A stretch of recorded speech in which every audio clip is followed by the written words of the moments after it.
Hello and welcome to the Science Fiction and Fantasy Factory. I'm thrilled to have on the floor today the acclaimed, prolific science fiction and fantasy author, Matthew Kressel.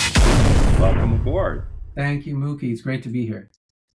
I'm excited for your imminent launch. You've got Rainseekers on pre-order on Amazon. Yeah. And I love the setup. In order to be a great science fiction writer, I think you need to do great science and be a great fiction writer so the worlds melt together. You know science, you respect it, you integrate it. But what I particularly loved about Rainseekers is it's so character driven. A lot of science fiction writers just get lost in world building. Yeah. And yours is almost like a science fiction Grapes of Wrath or Canterbury Tales. Yeah. You've got this washed up influencer who's now a journalist, and she's documenting the journey of 46 people across Mars, anticipating the first rain on Mars, the first time rain has fallen, arguably in probably millions of years after we've terraformed it. Possibly it's a very human drama. Yeah. How did this idea evolve out of your long career now, over 20 years? Yeah, I mean, it's a very good question. And, if I were to sound mystical, I would just say it just came out of the air. But if, when you sometimes do these creative things, you don't know where they come from. But if I were to give a very practical answer, in terms of the story itself, I would just say that I started writing it during the first COVID lockdowns. So I'm here in New York City, and that was kind of in Queens, and that was kind of ground zero for the initial outbreak in the United States. And I was feeling kind of just sort of sad and despairing at the state of the world. And So just to backtrack a little bit, I grew up a big science fiction fan, and I fell in love with the film Blade Runner. I used to watch it all the time with my cousin, and we'd pick it apart. Every little detail we'd find, every time we watched, we'd find like some new little nugget that we missed. And I love the movie, I still do. But I started to realize how our science fiction, a lot of it, not all of it, a lot of it was just becoming very dystopian. And, we could just look back at like the aughts, let's say, and just so much of the popular SF at the time was dystopian. It was dystopian this, post apocalyptic that. You're still seeing it in a lot of media. And so I was actively trying to kind of build, I don't want to say a movement, because I don't know if I was ever at the forefront of that, but just at least in my own work, trying to, work against that sort of default vision of the future. I wanted something more optimistic, more hopeful. So like I really tried with the Rainseekers to do just that. And I wrote, I don't know how many words, maybe 10,000 words. And the book's short. I forget the exact length. I want to say it's like 40,000. I forget exact, but anyway, I only wrote a few chapters, and I was like, I can't do this. This is too hard. I need to put this aside. I'm never going to be able to finish this. It's just, and I just was like, it's not going to be any good. And I think it was probably about 2 years later that I just pulled it out and was like, oh, let me see what I did there, because I kind of don't remember it that well. It's been a couple of years. And I was like, oh no, actually this is pretty good. And I got the chills reading it, and I was like, okay, I think I need to continue. And I think this is probably true with everyone during COVID. We sort of grew up in a way, like it was just such a sort of a traumatic time, just personally and collectively. And I think that I was better able mentally and just experientially to like tell the story that I wanted to tell. So I just kept going, and it was hard. It was as hard as I thought it was going to be, but yeah, I mean that's pretty much how the book came to be. I was not far from you. I was in Stuytown in the Lower Okay. East Side Yeah. throughout the pandemic, and Okay. Yeah. it's Got a couple hard to friends in imagine, but at its height, we had over 3,000 people dying per day mm-hmm. in New York and its environs. So the Yeah. pandemic was visceral. I lived just up the street from Mount Sinai, and I nonstop 24/7, the ambulances rushing people in, the Yeah. fear that was endemic, the pots and pans banging at 6 p.m. every night to Right. represent our healthcare workers and the steps that they were going. So that was a deeply transformative time. And for Yes. creative folks, it's a time almost like Newton with the plague, right? Working on hmm gravity and the Yes. Principia. Yes. It's an opportunity for contemplation and, to your point, really reevaluation of hmm what we stand for, why we're here, and in your sense, flipping that dystopian science fiction trope into something more hopeful, Yeah. which Rainseekers really embodies. But at the same time, your characters are fraught with vulnerability. Right. When Secunja Salazar, the hmm protagonist who's documenting the entire journey across the surface of Mars to the point where they can witness the rain falling, she's hearing and telling the stories of all the characters in the book, and they all have arduous tales of hmm difficulty, of addiction, of religious obsession. hmm That to me was very moving and powerful, that the backdrop is rain on Mars, which is very hopeful. We're bringing life to a dead planet. But with that comes so much human angst and Yes. anxiety, and they each have their own goal for wanting to witness this. Yeah. Yeah. You know, I think that in order to make it real, you have to make it human, and you have to show people with their flaws, their warts and all, as one reviewer said. And you know, I didn't want to have like a Pollyanna character and like, look at all the beautiful things I've done, and you could do it too if you were as great as me. And it's just showing that, like, ordinary people can do extraordinary things, especially collectively. And we clearly, humanity has done extraordinarily, I think, beautiful things in the past, and I think we still can. But I think maybe in some ways we've lost the belief that we can. So I was trying to kind of maybe inspire people a little bit. Yeah, and the lead role, the Secunja character, she's fraught with her own contradictions. Her rise as a holographic influencer. I love Mhm, the forward thinking, and then her crash, the fact that her life didn't seem to have much value. She was loaded with money, didn't know what to do. mhm, And then she found this sense of purpose, becoming a journalist and then documenting this trip. But spoiler alert, I don't want to give away too many plot elements, but she's conflicted throughout a trip where problems begin to mount. There are a lot mhm, of hopeful people. They think it's like a Hodge. They're journeying to see this amazing transformation of the planet in such a milestone moment, yet problems arise, yeah. and some of them are existential. And Mhm, to your point, you avoid the trope of the hero who comes to save the day. We see this so often in science fiction, especially the right. Neos, the chosen. She's Mhm, very human. She makes decisions, and many of her decisions are unpopular, right. and she's in conflict with this group that starts to fissure, and that's also very human and relatable. Yeah, and I was just trying to highlight, without spoilers, that any journey of value is going to be fraught with difficulties. And you know some people are just going to throw up their hands and give up, and others are going to go on, and that's just human nature, I think. And you know this is probably not a spoiler. I mean, Secunja is like, I'm going to go on. you know Yeah.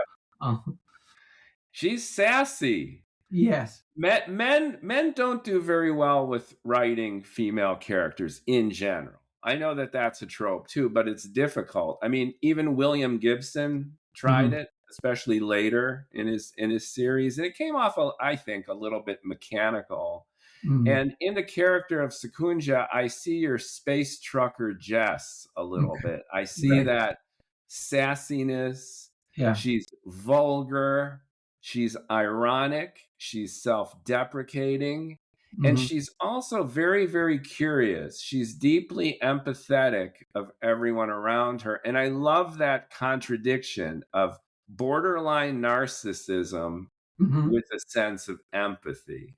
Yeah. Where do you get these strong, sassy female characters that come across as very convincingly? I liked her, which is so important when you're into a novel, to like the creation of the author, even and especially if they're deeply flawed Yeah. and provocative. Um, so thank you, by the way. I think that first of all, with any character, doesn't matter who you're writing, that you have to be honest. Like you have to, you know, it's not just that the character themselves has empathy, but you have to have empathy for the character, and you have to be able to put yourself in that character's mind, live their experience, believe that you are them. It's almost like what a certain type of acting, practice where you put yourself in the mind of that character. So that's what I did. I also had the benefit of growing up with a lot of very strong women in my life. I have two older sisters. Yeah. My mother is a strong person. My wife is a strong person. Um, I have cousins that are just very independent, and so it's just kind of drawing from those experiences. I'm sure there's a lot of me in Sekunja. I mean, I feel a lot of that, like, irony and sarcasm, but also curiosity towards other people. But I just, you know there are some times when you write and a character just kind of comes out of you without you really having to do too much conscious work to bring them about. And I think Sekunja was one such character for me. Yeah, and there's definitely similarities to Jess, in Space Trucker Jess. I think Sekunja may be more, um, perhaps, introspective, less impulsive. She's more intentional. She's more mature. She's been around the block a few times. It's almost like Space Trucker Jess grows up a little bit. Yeah, I can see that. Yeah. Yeah, yeah, really, really lots of fun. The other aspect that I love, not only about Rainseekers, but your many other books and your short stories, is not only focus on character, but the worlds you create really highlight the dramatic tension that the characters are going through. And I've noticed a shift, and you mention it in that Rainseekers came at a time of personal crisis, societal crisis. And then you had a bit of an epiphany, which is, this dystopian model of the system being utterly broken and characters struggling through the debris of what's been left to them now succumbs to a more hopeful vision, Mhm. where you've got the corporation and you've got the powers that be behind them, and they're worrying about the cost of the mission. Every time they encounter an obstacle, they feel accountable, and they feel, in a sense, they're going to be punished by the powers that be. But in Rainseekers, I sense that it was more ecocentric. It's like the planet Mars itself is pushing back. Humans are trying to bring life instead of take it away, Yeah. and that's an interesting inversion. Yeah, I mean, each character, I think, faces their own hardships. Like, a lot of novels, the antagonist is, an evil villain or some evil Yes, corporation or evil government. And in this case, I think the antagonist, it's both the personal stories, their personal striving against their life circumstances, and then, as you said, Mars itself is even though humans have been terraforming Mars in the story for a few hundred years, let's say, um, that it's still an incredibly dangerous place. Like you could freeze to death, you could suffocate. It's not Earth, and so all of these things I think serve, like you said, as a backdrop for the characters to experience the story. And one piece of writing advice I got once, or I read somewhere, was that you don't just stop and tell the reader about your character and give this huge backstory. What you do is you put them in a situation, and how they respond, that's how you build the character. So I think I was trying to do that here.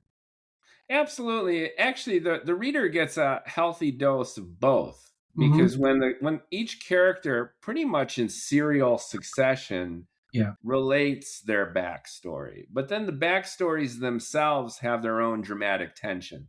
Right. It's almost like the entire novella is peppered with these short story exposés of Mm-hmm. each of the characters, and they follow their own dramatic arc, which Yeah. is fun to read. So you're kind of doing both, I Yeah. sense, as a No, reader. I was I was thinking that as you said that. I'm like, I do kind of have these. I don't want to call them info dumps, but the characters at the often will say, here's where I came from, and here's what I started, and here's what I Right. went through, but um, I think as they're narrating, and obviously it's filtered through Secunja herself, but I think as they're narrating it, they're sort of revealing subtext in it that may not necessarily be apparent to them, but is maybe apparent to the reader. So I think some of the character is revealed through the way that they tell the story to you. Yes. And there's even an implicit nod to our brain dead, data dump, attention starved social media reality in 2025. And by this, I mean the character of Secunja herself is a holographic influencer, and she made millions with viral holograms, as I Mhm. understand it, right? So Right. she's quite the personality, but she's rejected that. And there's a moment early where there's an opportunity to take a pivotal picture and document, Hmm. and she seems to put all that social influencer TikTok real mania aside for the depth that you're describing right now. Was Right. that intentional? The narrative here is the opposite of a TikTok feed, which is, So instead of boom, boom, boom, it's like we're diving in deep, and the character herself is giving all that up, and she's looking for core human value again. I think that was very much intentional. I Okay. don't know if you're talking about one particular scene or the whole story, but I think there's this idea of the simulacra, like that you scroll Instagram and you watch someone eating, you watch someone's beautiful picture of their beautiful brunch, or see them at some resort somewhere, and it gives you this very false feeling of experiencing that, but you're not. And that particular scene you're talking about, which I think what you're talking about, that I won't spoil, I will just say that. That's why I was a little ambiguous. I want Yeah, to yeah, be yeah, respectful of the tension that's yeah, inherent. yeah. I'm not gonna say the Yeah, specific scene. You will know yeah, it when you get to it. But right. I will just say that it's the way I would describe it is the following: like if you go to a concert now, like a music concert, and everyone, what do? They hold up their phones and they film it the whole time, instead of actually just stopping and experiencing it. And even though, yeah, you're not going to remember every song, you're not going to remember every note, you're not going to remember the whole thing, but you will experience it and you will feel it.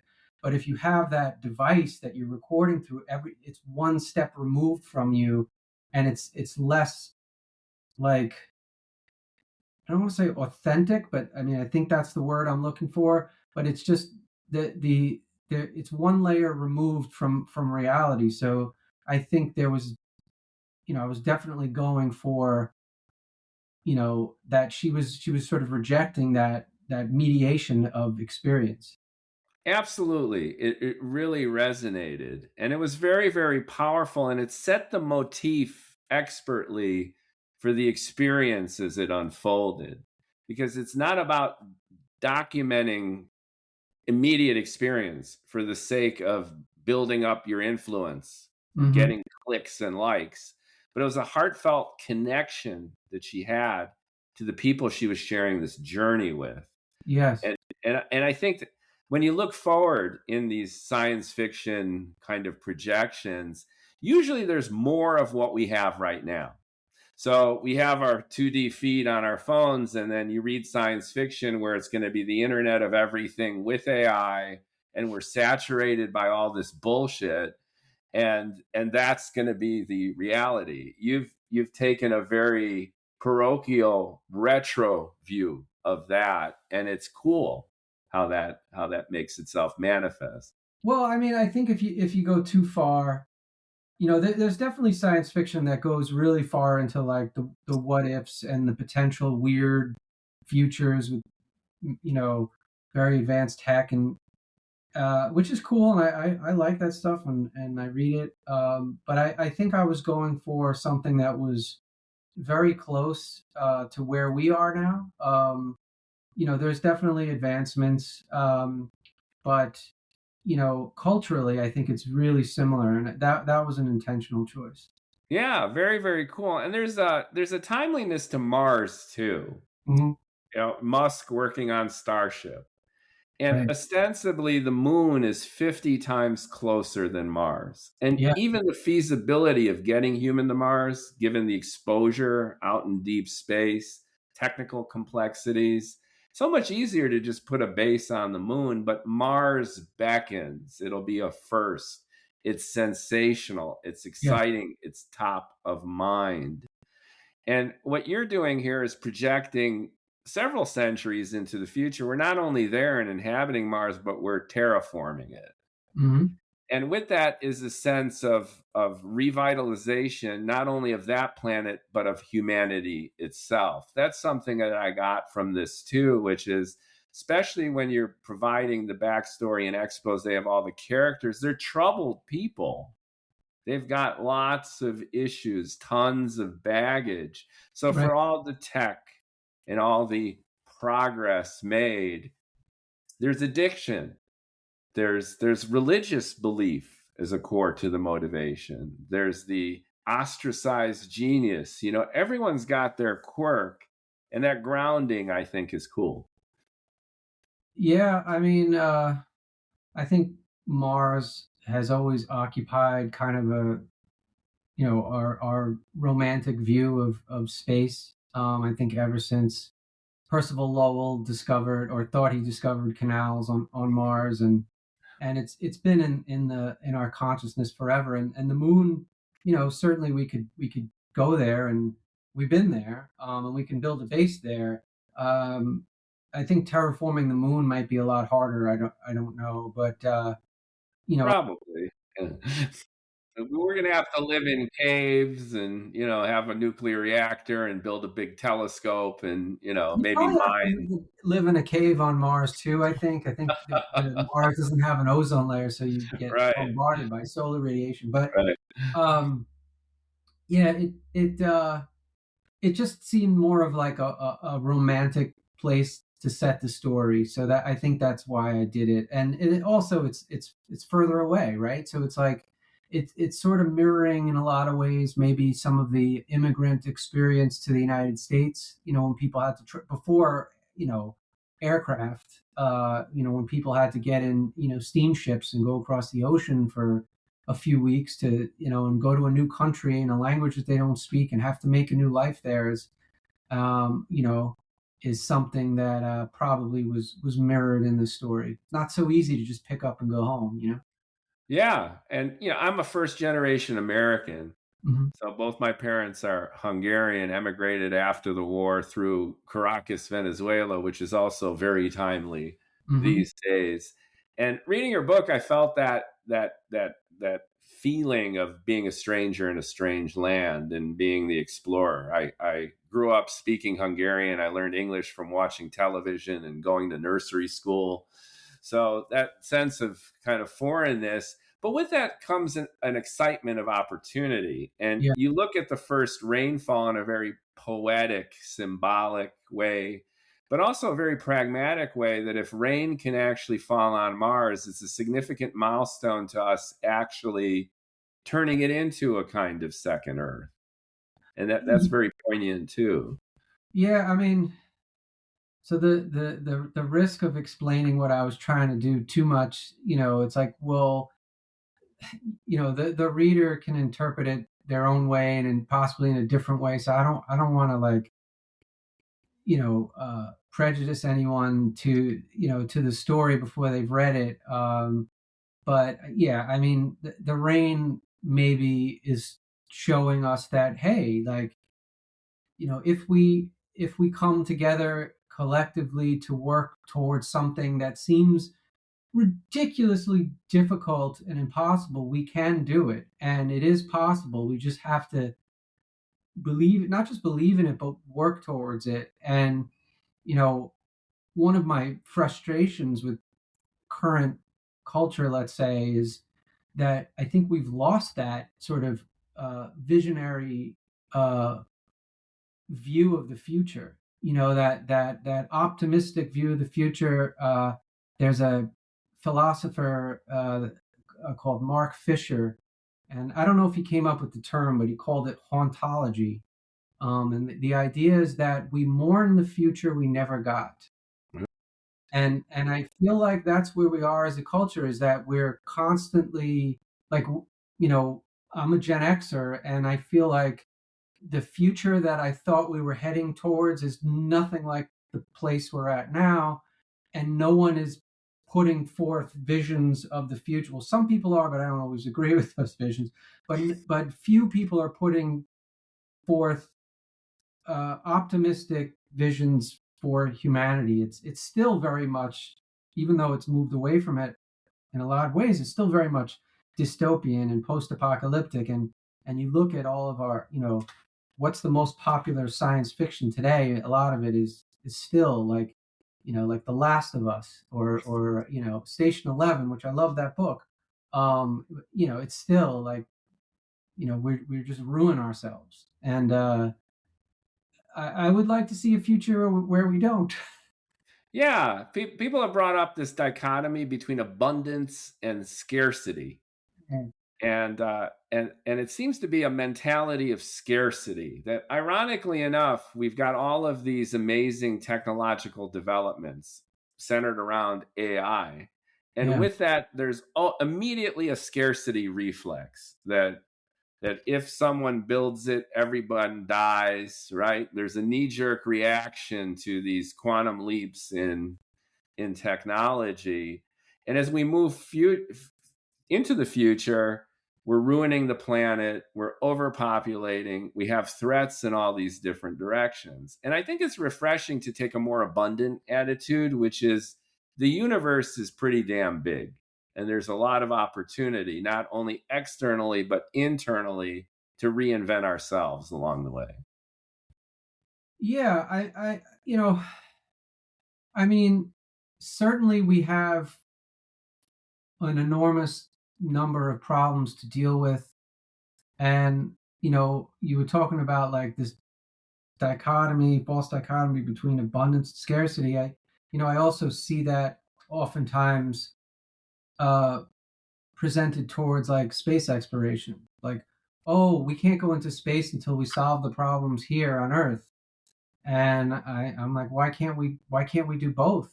Why can't we explore and find out the beauty of the universe, and fix things here at the same time? And you know without getting political, I think that a lot of the belief in scarcity is sort of a manufactured in us by very powerful large corporations and organizations, et cetera, that just kind of, basically want us to subscribe to them and give them money, and instead of distributing that in more equitable ways, let's say. So it's sort of, we're locked in a kind of we're fish in water that can't see that we're in water. We're locked into this belief system that this is the only way, or there is no way out of it, when I think that there is, and there are. And not that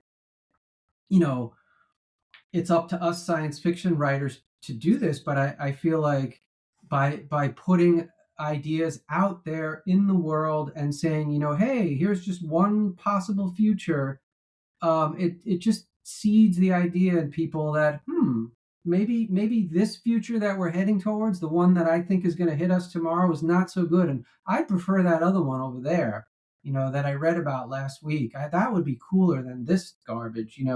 So just putting the ideas out there and seeding that, and hoping something will sprout.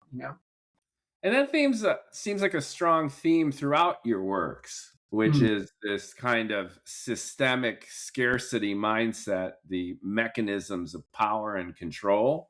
And then you have your heroes and your protagonists who are working within this mess. And either they're trapped within it or they're trying to get out of it. And that creates its own dynamic tension. So you have the World Mender series. Do I have that right? Yeah. Yeah. So you have the King of Shards and the Queen of Static. Mm-hmm. And am I getting this right in terms of this being the telemetry of some of that drama unfolding? So sometimes themes arise in your work and you don't realize that they're there until someone points them out. And yeah, I mean, this I'm sure that's there. Usually what happens is, so I get like bitten by an idea and it won't let me go, and then I'll just explore it until I can't explore it anymore, or I don't want to explore it anymore. And so, like, yeah, King of Shards was one, and Queen of Static is the follow up. One of these days, I'll write the final book in the trilogy, Princess of Ashes. But I have it outlined. I haven't written it. But like a lot of my short stories, they will just start off as like a feeling, or just a like a real powerful emotion, or something that's just bugging me or nagging me, and I let it drive the story. So I think it shifts, and if there's any pattern to all of them, it's probably just the journey of my own psyche trying to figure stuff out. That's a great best practice for writers of science fiction, writers in general, and sensitivity for the reader absorbing the great storytelling and content. You've got a whole book dedicated to best practices for writers in science fiction and fantasy to get their stuff published and disseminated. How did that come about, that you're a polyglot and you're kind of the Renaissance guy? Short stories, you've got novels, you've got novellas, you've got this best practice book. How did that fit into your mix? So what happened was, a few years back, I was just like, I want to do kind of a blog about things that I learned while writing, and things that I wish I had known when I started. And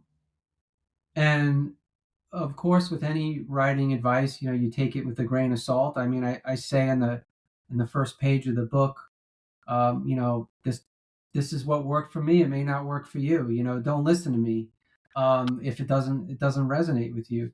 But yeah, so I started a blog of just doing short posts, like 500,000 words every couple of days, with writing advice. And then after a while, I had a bunch of them, and I was like, oh, I'm going to release this as a book. So that became Dispatches from the Outer Deep.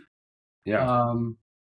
And I've actually written a bunch of posts since then that I don't know if I have quite enough for a second volume, but sooner or later I'll do that. But yeah, these are like things that maybe I had experienced or learned along the way that I had to sort of struggle through. I mean, there were definitely I definitely had people I would consider mentors. Ellen Datlow was a big one. Richard Bowes was another one. All the folks in my writing group were just awesome people, helped me out. But there was still a lot of like blank spots, I guess. So maybe that's what I was trying to do with that book. That's great. On the show, I've had writers at various points in their career, and I'm a debut science fiction writer as well. So I'm dipping my toes not only as a podcaster and science fiction fan, but as a writer. Mm-hmm. And what I've learned along the way is the struggle that we all face to get it done and get it out there. Yeah. And you've been prolific, and you've got noteworthy awards. You've been a finalist for Hugo and Nebula. Not the Hugo, but the Nebula, yeah. Oh, for the Nebula. Okay. Well, that's pretty awesome, right? 3 times. Yes, you're just on the brink. So, yeah. so what keeps you going in that way? And are there any nuggets that you could share with the listeners and the viewers now, because you exemplify where a lot of folks want to be in their science fiction writing career, and you've picked up these best practices, but what are a few takeaways that could be really useful for those who really want to up their game, and if not emulate what you've done, at least learn from it and grow with you? Yeah, I mean, again, this is just what worked for me. It may not work for everybody. Sure. Yeah. Primarily, I think is treating it like a job. Stephen Graham Jones in an interview said, a plumber doesn't wake up and said, you know what, I'm not going to plumb today. Like, you don't have a choice. You got up, you go to work, you do it. And I think the same thing is with writing. And you gotta set aside a chunk of time every day. For me, that's 5 days a week, and the weekends I reserve for spending time with my wife. But for me, that's 5 days a week in the morning, and because I have a day job, I do all my day job stuff in the afternoon. I'm able to do that because I'm self-employed. Obviously, not everybody will have that luxury, but I think setting a schedule for yourself is really important. And then also, I think everyone is too focused on word count. I see this a lot. It's like, oh, I wrote 10,000 words today, or, I'm kicking myself because I only wrote 50 words. And I just feel like that, it's not conducive to a healthy practice, because I think sometimes a lot of writing happens outside of the page, away from the page. And I think if you're sitting there, like today, I wrote this morning, I think I only got like 200-300 words, but I was working for 3 or 4 hours. But what happened was I deleted a lot of stuff that I had written yesterday and added more. So like the net word count wasn't that much. But it's like, I think it's better to focus more on effort than word count. That's the advice I would give. Getting your work out there. I know a lot of writers who they're kind of intimidated by the whole process of getting the work out there, and I get it, because rejections hurt. I've been doing this for forever, but I still sometimes get rejections, and they still sting as bad as they did the first time. So, I know that pain. But for me, the solution is, okay, I get a rejection. Within 10 minutes, I send that work out to somebody else. And then, and you just got to get your work out there and finish what you start, and really just schedule it into your life. Because if you write when you're inspired, you're not going to write that much. When I first started, I had one of those like World Wildlife Fund calendars that they would send you in the mail, and I had it above my desk. And every time I would write, I would put my word count, and I'd be like, "Oh, look, there's 8,000 words, there's 5,000 words." And then I'd look at a whole month, and I had only written 3 days that whole month. And I was like, well, "What was I doing those other days? Like, what? Why wasn't I writing anything?" And I realized, oh, I was just waiting for inspiration to strike. And I think you know, that's a scenario for not finishing anything. And then the last thing I will say is about that is like Stephen King, in On Writing, has what I think he calls the faucet metaphor, where it's like, sometimes you're going to sit down and you're only going to get drips, from the faucet, and sometimes you're going to sit down and it's going to flow, the water's going to flow out of the faucet. But if you never sit down, you're not going to get any water at all, so you might as well sit there.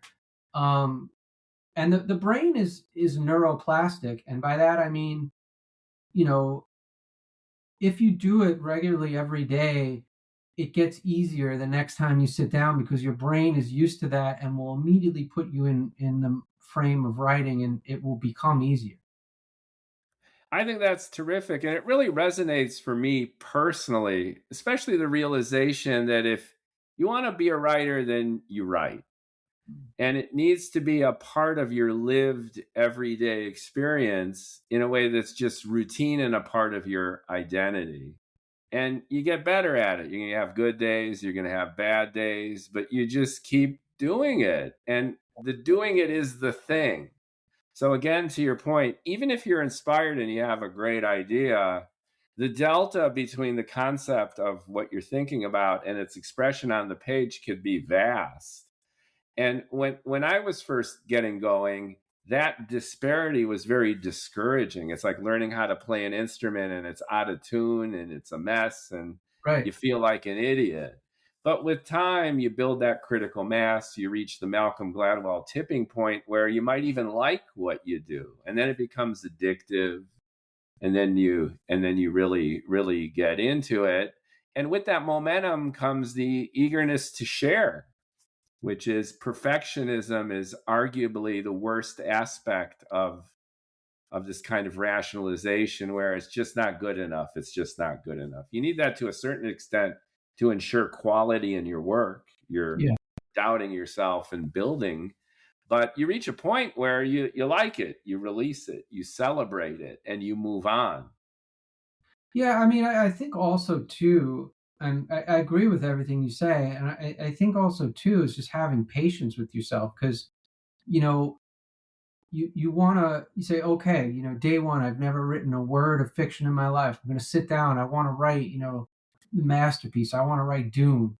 It's like, well, it's going to take you a while. It's probably going to take you at minimum 3 years to write anything decent quality, and then 5 years to maybe get pretty good, and 10 years to really get excellent. And you have to be willing to be patient with yourself, and do that journeyman period where you're working through. And, not to derail the conversation at all, but I think, the appeal of AI for a lot of beginning writers is they can skip that journeyman phase and go right to that thing, and say, and the AI is not going to, first of all, you're not going to ever become a better writer doing that, and second of all, the AI is not going to spit out anything as good as what you can write. um so I just think that patience, because it's like, I remember when I first started, and a lot of my friends were starting to make sales, and I wasn't making sales, and I was like so, like, distraught. Oh, when is it going to come? What is going to happen to me? And you know I was really hard on myself, and so I just think that, you know a lot of that sort of, you know period of training, of learning, of constant iteration, of trying to get better and better and better. It's a long, it's a difficult process, but you will get better if you stick with it. And I think that you can't skip that part. You just can't. You're hinting at this idea of recognition and external acknowledgement. And I'm curious about your own MO when it comes to storytelling. Are you consciously aware of or goal oriented in terms of your story resonating with a particular fan base? Or are you like Rick Rubin, at least in concept, where the audience doesn't matter? I'm just going to write from the heart. And if they like it, they like it. And if they don't, that's too bad. But I am an artist. No, I'm definitely not like Rick Rubin. I mean, I think I consider like a hypothetical reader because I strive for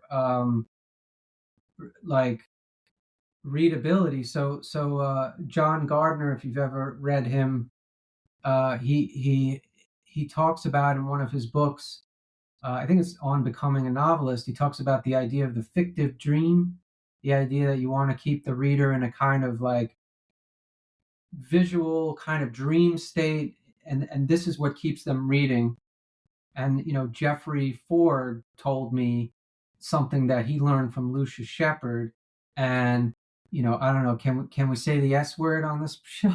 Oh, I got the explicit rating on Apple because I used an F-bomb once, or one of the guests did, so it's already, that ship it's already cleared. All right, so I can swim away. Lucius Shepard said, if you can make shit flow, you can get away with anything. So like those are the two real things that I strive for, is that keeping the reader in the fictive dream and making shit flow. And like, so I will revise and revise and revise until I can sit and read the chapter or the story like all the way through without like stumbling and getting thrown out of it myself, because my hope is that a reader will experience it similarly. So, I mean, I am imagining a hypothetical reader, but who that reader is, I don't know. But it's like, yeah, I mean, I'm definitely, you're trying to communicate something, right? So if you don't care about that, it's like, well, then who are you communicating with? Yourself, maybe. But no, I'm definitely doing that. Yeah, so in a sense, you are a science fiction fan, and you've gobbled up books. I'm sure you're a bibliophile, you're a prolific writer.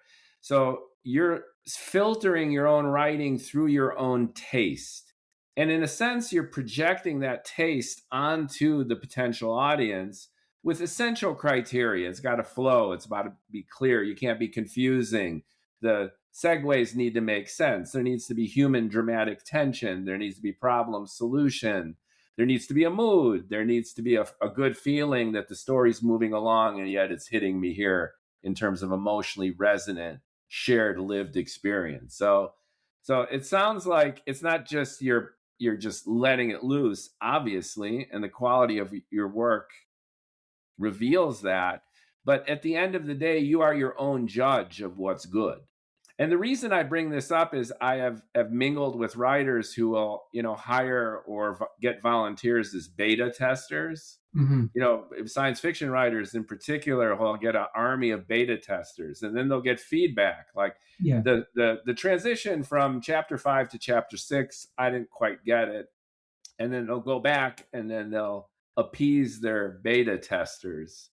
And I get the feeling that you're experienced enough and accomplished enough where you trust your own instinct. You're focused on writing the best story you can and being popular and selling books. But it's that criteria which is more internal than relying on direct feedback and then adjusting your storytelling.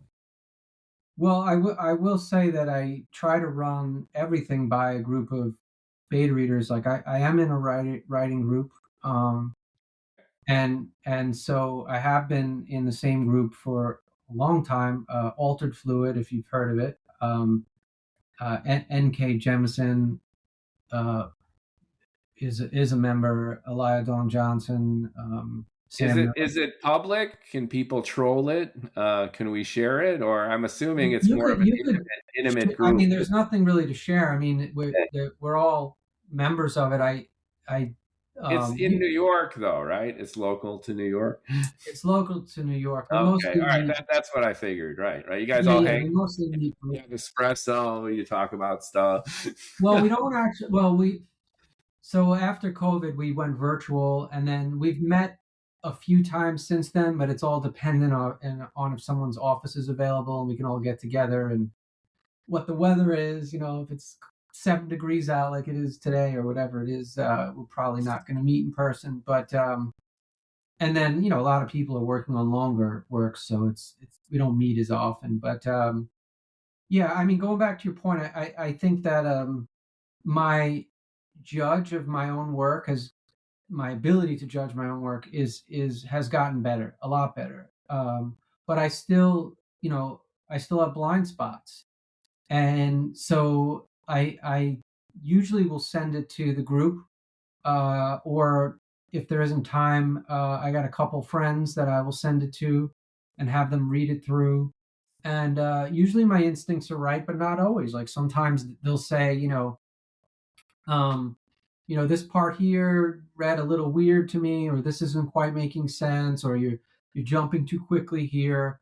Um, and usually, I'll always consider what they say. I don't necessarily always make the changes that they suggest, but I will consider what they say because at the end of the day, every reader is different, is going to interpret it in their own way. And one of the dangers of that is, like, you sometimes see people, well, they'll send the same story to 20 different writing groups hoping to get like the perfect story. Once they fix every little flaw, the story would be perfect. But like, there's no such thing. One person's perfect story, another one's like, this, I hate this, I don't want to read this.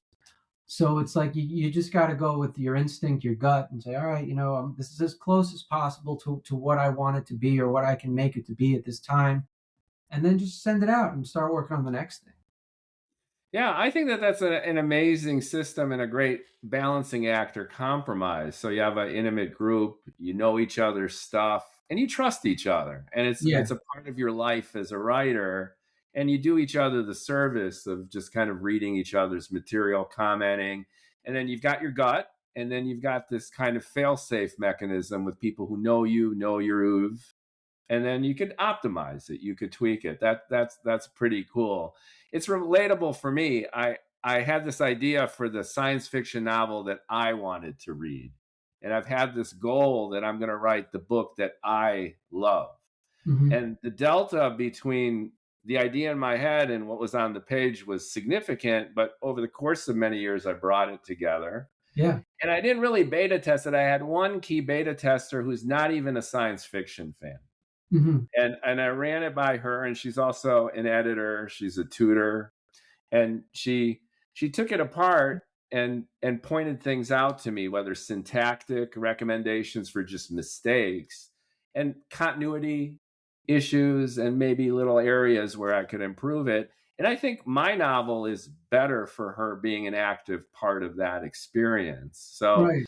yeah, on the one hand, you don't want to just get everyone's opinion, but on Mhm. the other one, it's good to gut check yourself, have someone read it, and ideally, I think someone who's not in your head, someone who's distanced enough that they could objectively read it as if they don't know you, and they might not even be a fan of what you're doing, but they're into the story, they're into the characters. What does it mean for me emotionally?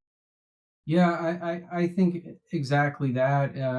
It's people are coming at the story with their own interpretations and experiences of it, and sometimes I like to show it to my wife, who's not in the science fiction world.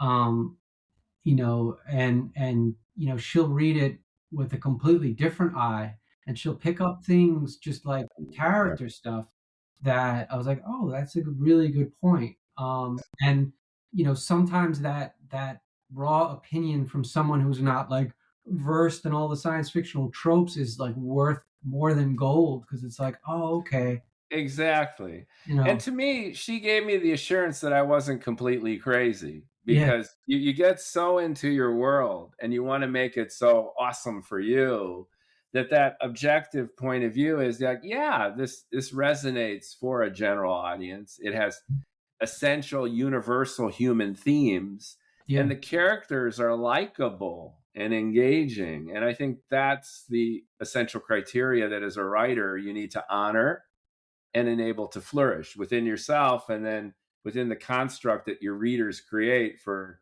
your world. And that's very satisfying if you can pull that off as a writer.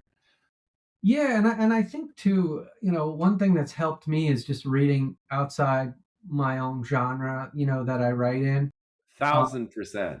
yeah, because I find these days that I'm one out of every five books is like science fiction or fantasy. Like most of them are not, and it's just where I follow like sort of my id when it comes to what book I'll read next. But like, you know, I was reading like Annie Proulx, the Wyoming stories, and the finished She's Cormac. great. The southern Awesome. southern southern writer. Yeah, Yeah, and just yeah. like their ability to like flesh out characters in like two sentences.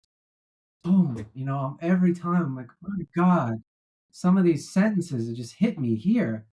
And I think I'm like, yeah, it'd be really cool to like, and I know other science fiction writers have done this, but it'd be really cool to just kind of bring that kind of power into science fiction. And dimensionality, and this is endemic throughout your writing too. You've got, even in Rainseekers, and this is not any kind of a spoiler, but you bring up philosophy, you bring up ecology, you bring up science in a hard science kind of way, but you talk about religion, you talk Mhm. about history, you create this more pattern of everything human from a technological point of view, a historical point of view. And to me, that's literature. A lot of science fiction tends to be so one dimensional, gadget and world builder driven, the laser beams, the Star Wars, the space opera, and it Mm. becomes interchangeable and a cliche of itself. And I think being worldly and introducing elements so that science fiction transcends itself and it becomes literary. It's within a kind of fantastic or predictive model, but that's kind of a backdrop to all the ideas that you could bring in about society, culture, politics. And I did that in my own book, and it's difficult sometimes to identify readers who would be sympathetic to that, because many science fiction readers tend to want the formula. And that segues me into the next question for you: is you're an indie author, right? So you're on Amazon and your books are available through there. What about this decision between indie and traditional, and this idea about being cutting edge in this way, where it's a trade off that you're consciously or maybe even unconsciously making, of keeping your quality high and at the same time foregoing some of the tropes that might sell more books? Sure. Yeah, I mean, so I guess I don't know what the term would be, but I guess I'd be more of a hybrid author because I have stuff published traditionally and I have stuff published independently. The Rainseekers is trad publisher. It's through Macmillan, Yeah. and they've been amazing. And I think one of the key differences that I see having done both is that if you indie pub, you obviously get full control and more revenue, but you have to do all the legwork yourself. Whereas with the trad publisher, you get significantly less revenue from a sale, but they're doing so much. I mean, I will say that with Macmillan, they had like copy editors and proofreaders and sensitivity readers and cold readers, and then we went back and forth on the cover, and they've been amazing, like sending out review copies to everybody, and it's like all this heavy lifting that I probably could do, but I don't know if I have the time to do, and um, I think if you're an indie author, especially maybe if you're not as well known, that sites might be less likely to look at you or review you or mention you. Maybe not. Maybe so. Um, I think there's benefits to both. I mean, my short story collection, Histories Within Us, is indie pub, and there was a decision in that. It was like, for one, I just felt like, short story collections are a hard sell for a major publisher unless you're like, Ted Chiang or somebody, um, really known for their amazing short stories. It's a hard sell. You don't really see a lot of science fiction collections. You see a lot of horror authors. They like publish 15, 20 really strong stories, sometimes less, and then they will just come out with a collection. So like the prolific horror authors, they had like, I got 7 collections. I'm like, oh man, that's pretty great. But I was just like, I don't see a publisher being like, yeah, let's put out Matt's. I mean, maybe they would have. I don't know. I didn't really approach any of them, but I just wanted full control over it. And so I have a friend who's a graphic artist. She did the cover for me. We found some art, and I did the layout myself, and I put it out there, and it actually did pretty well. And I didn't do a whole lot of promo. I just kind of put it out there, and you know, I, I spoke to my agent, and I was like, well, "What do you think?" Because I had Space Trucker Jess coming out this past summer, and I was the collection. This was about 6 or 8 months before that, and I was going to put out the collection. And I asked my agent, I said, "What do you think?" I was like, "Is this too much to put a collection and have a novel out?" And by the way, Space Trucker Jess was a small press. It was trad published, but small press, and or mid-sized press. But my agent's like, no, I think it's better to have your work out there. Like, if people, Especially these days. It's just yeah, saturation. Nobody cares. Just no one cares. flood the zone. Flood the You know, zone. no one cares. That's exactly it. So Yeah. like when I first started in the early aughts, a lot of people like shit on indie publishing. They were like, "Oh, that's for don't do that. That's for people who can't get their shit published." And I kind of like internalized that and believed that for a really long time, past the point that I should have, you know, really not. I mean, if you look at some of the most successful authors today, John Scalzi, Kelly Link, Hugh Howey, trying to think of others, but they all started off as self-published authors, right? And Hugh Howey in particular blew the doors off of indie publishing. So right, he pretty much was the trailblazer for the entire modality. yeah. Yeah. And so it's I think it's just really just important to get your work out there. My sister, who is not, she reads some science fiction, but not a lot. But she's like, when I buy a book, I don't care who publishes it. I just want to read the book. I don't look at the publisher and say, "Oh, this is an indie press. I'm not going to read it." She's like, "If the book is looks cool and someone recommended it to me, I'm going to read it." And I'm like, "That's a good point." And I think that's where we're at. And I've read some amazing self-published stuff, like there is no anti-memetics division. If you've ever read that, No, but it's on the list now that you bring it okay, up. Yeah. it's by this guy named QNTM. That's his pseudonym. I forget his real name, but it's really, really amazing. And he actually just is an example where the book did so well that a trad publisher came in, and then I think they re-edited it and then put it out again. They got to change it. They won't They, just take your indie book and say, "All right, we'll stamp St. Martin's on it or Simon and Schuster." It's not going to happen. yeah. It was just a choice of me saying, like, how can I get my work out there in front of people? What is the best way to do it? And with each title, with each book, I make that choice based on a whole bunch of factors. But both of them, I think, I think this hybrid approach is fantastic. And to a certain extent, though, it's a product of your legacy and your reputation. The first book that you published, indie or trad? King of Shards was actually a small press trad. Um, Okay. I but thought it was indie. well, I'll tell you the story. What happened was, yes, it is indie now. What happened Right. was press. folded right after the book came out, like within or it might have been like a month before the first book came out. They're like, we're closing up shop. I can still publish book 2, but it's going to be just me. I'm firing all the staff. And I spoke to my agent at the time. He's like, Matt, you got to pull out. You got to get the rights. This is just going to end up in litigation forever if you don't. And so I did. I pulled it out, and then I self-published it. They signed over all the rights, so I self-published it. But originally, it was with Archie Press, which is not around anymore.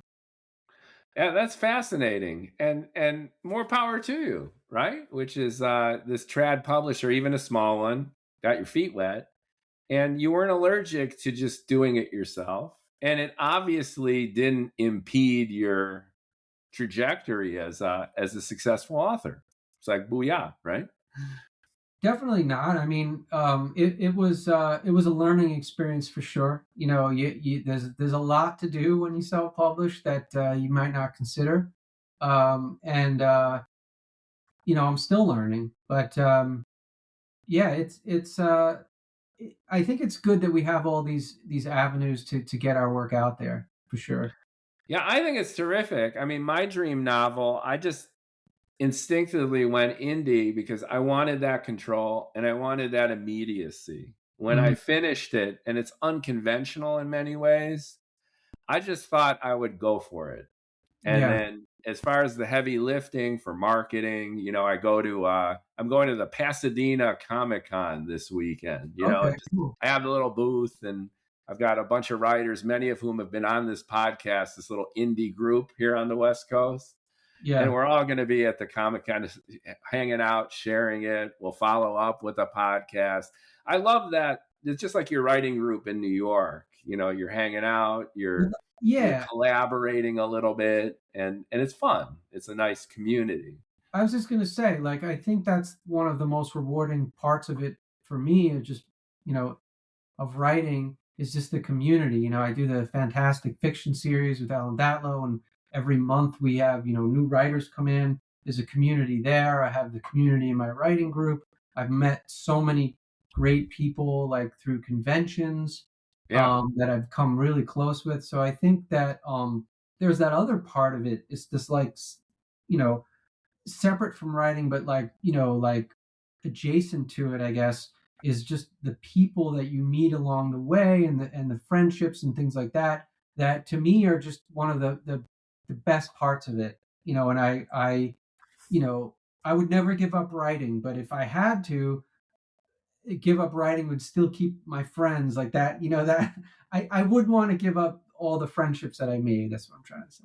Absolutely. It's heartwarming, and meeting other writers is exciting and puts things in perspective as well, because you were sharing your own best practices and you punctuated everything you brought up. Well, it works for me.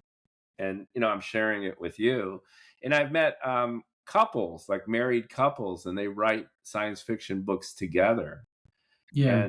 And a pair of identical twins, and they write together, Daniel P. Douglas, and then the Shimshock couple, and they're indie writers, and they write collaboratively.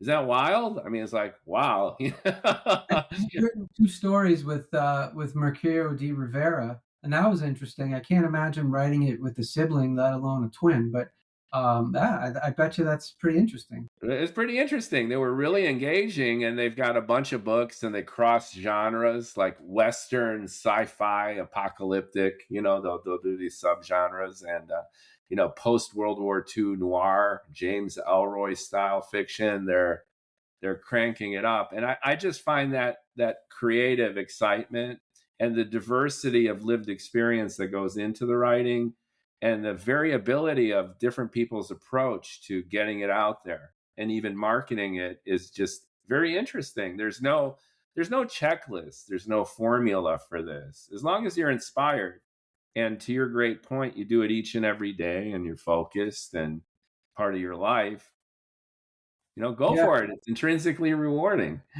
One of my writing heroes is Jeff Ford. He's a friend of mine. He's also a fantastic writer if you've never read his stuff.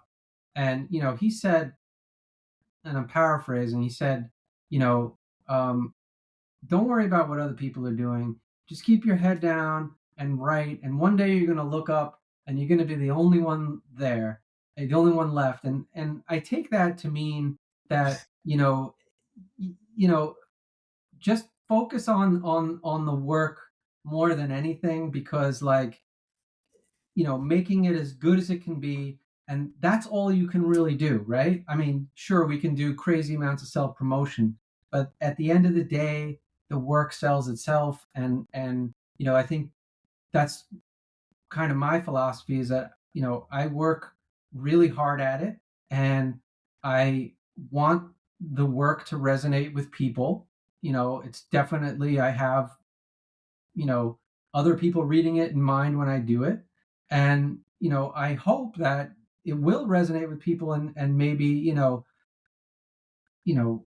be memorable, and stick around a little bit past, okay, I finished that. That was okay. I want people to say, hey, that book really, hit me, and I like that. And maybe I'll read more of it. And, that's a satisfying thing. Absolutely, it's connecting with people. So Yeah. it's a very introverted kind of solo effort, right?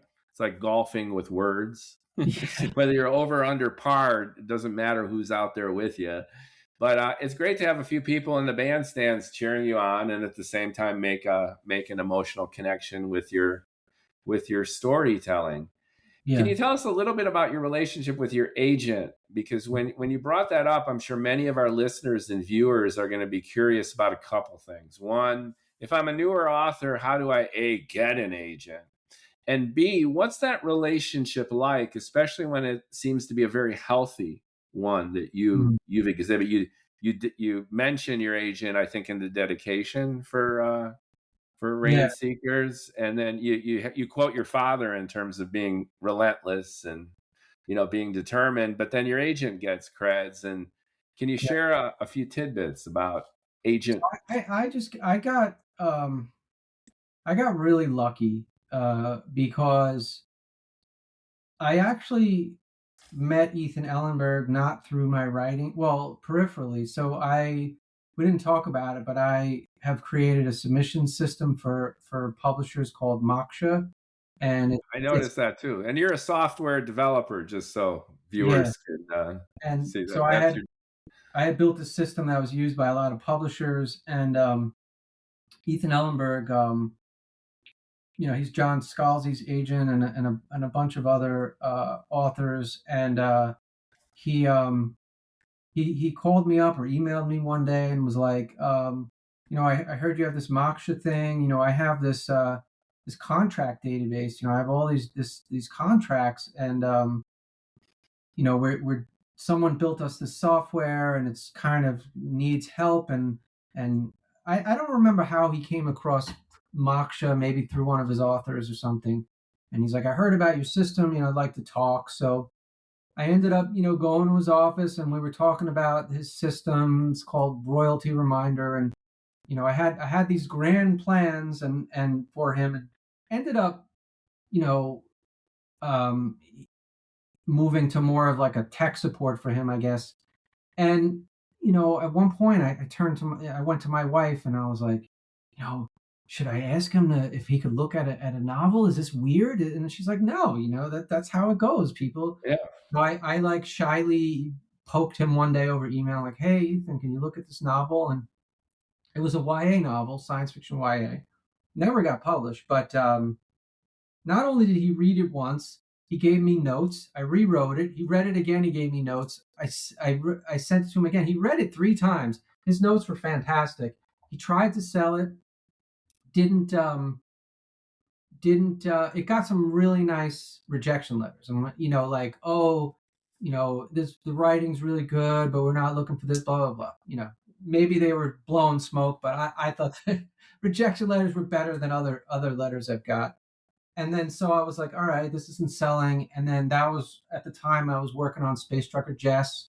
And he said, the first time he read it, I sent him like the first 50 pages, and he goes, oh, this is next level stuff. And I was like, oh, that's nice to hear from your agent. And so again, he sent it around, and we ended up going with this one sold to Fairwood Press, which is a mid-sized house. I don't know how many titles they have, like a couple hundred titles now.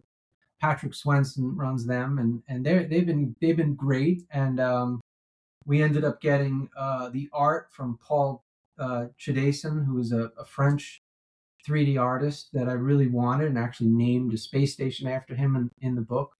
But yeah, like Ethan was great through that. And then without getting into too much detail, because I don't know how much I can say, like must reads books when they took over, like Asimov and Analog and FNSF. The contract we got at first was not great, so we went back and forth with the publisher on that, and he wasn't even getting a percentage of that, like because like it's a short story, it's not even worth it for him to take the percentage.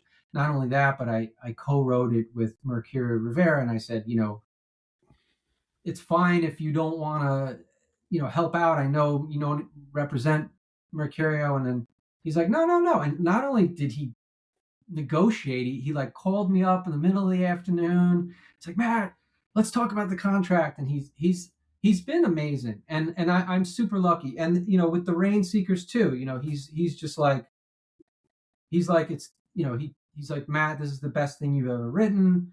You need to do more in this world or in this vein. This is your forte, because I was like, I want to write a Space Trucker Jess sequel. He's like, no, you got to write more in this universe. I'm like, okay. But he's fantastic, brilliant person, high integrity, just really hardworking. He reminds me a lot of Ellen Datlow in that regard. Just people who are just fully devoted to their job, not going to sell out for bucks. They have that integrity.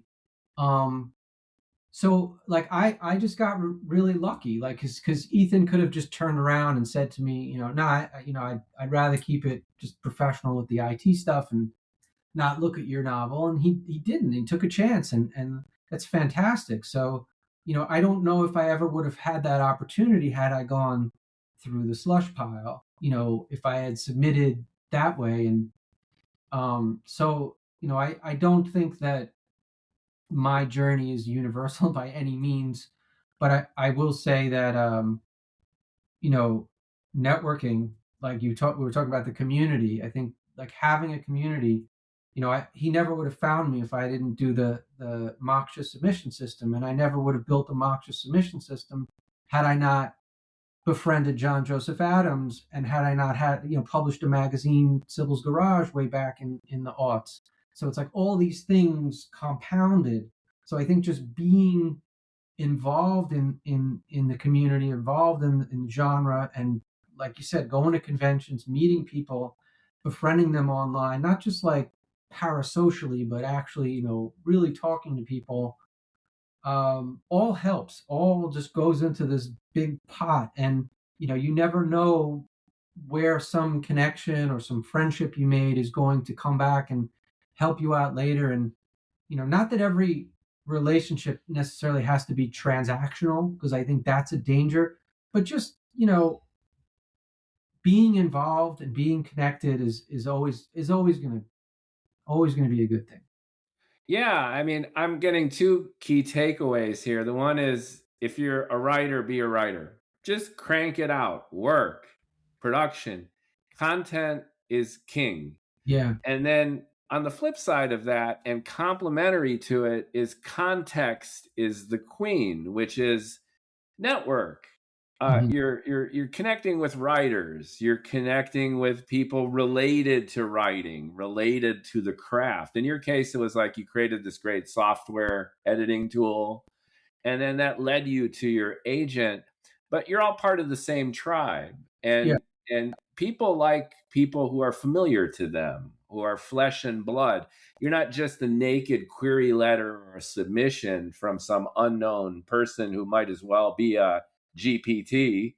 Right. It's a human, and there's a sense of trust and naturalness that builds with speaking to people, interacting with people. So regardless of how introverted you might be in your basement writing the greatest science fiction novel ever written, tree falls in forest. It'll be great if someone hears it. The best way to hear it is creep out of your writer's world and relate to other writers and relate to the community and relate to other readers and Yeah. participate in this community. And I think that that's terrific.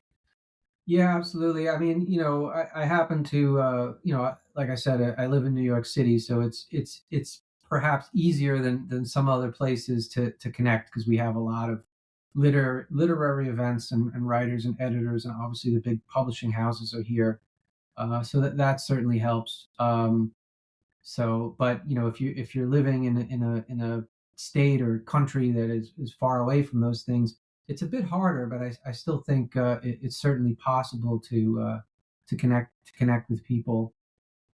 Yeah, I'm in a writers group, and they're in Cincinnati, and it's virtual. Mm-hmm. So, we meet, and just like you and I are chatting here, we've got the Brady Bunch hookup of, a dozen or so folks, and sharing writing and sharing marketing and engagement opportunities. So if there's a will, there's a way, especially post-COVID, where the silver lining of even a global pandemic is we're no longer local, even creatively. And that's a great kind of deal. So I want to thank you for your time, Matthew. It's been a wonderful, engaging conversation. I had a glorious time reading Rainseekers, and it's everything I love about great science fiction. And just to bring it around full circle and put a bow on it, your respectful of and your knowledge of science is on point. But you don't go the Andy Weir route of it being central to the story. It's not like they're solving technical problems and that's the essence of the drama. Instead, it's the second part, which I love too, which is great science, great fiction, which is storytelling, emotionally resonant characters. And the drama unfolds organically on a quest. So I can almost see it as like the science fiction Grapes of Wrath novella, right? They're out in the wilderness looking for the watering hole. And in this case, it's the transformation of Mars, but it's really the transformation of themselves. And to me, that's awesome fiction. So in the notes below, I'll put in links to your website, contact information, and for picking up Rainseekers, which will be available soon. And you have an expansive oeuvre. So I highly recommend, if you haven't already, check out Matthew's library.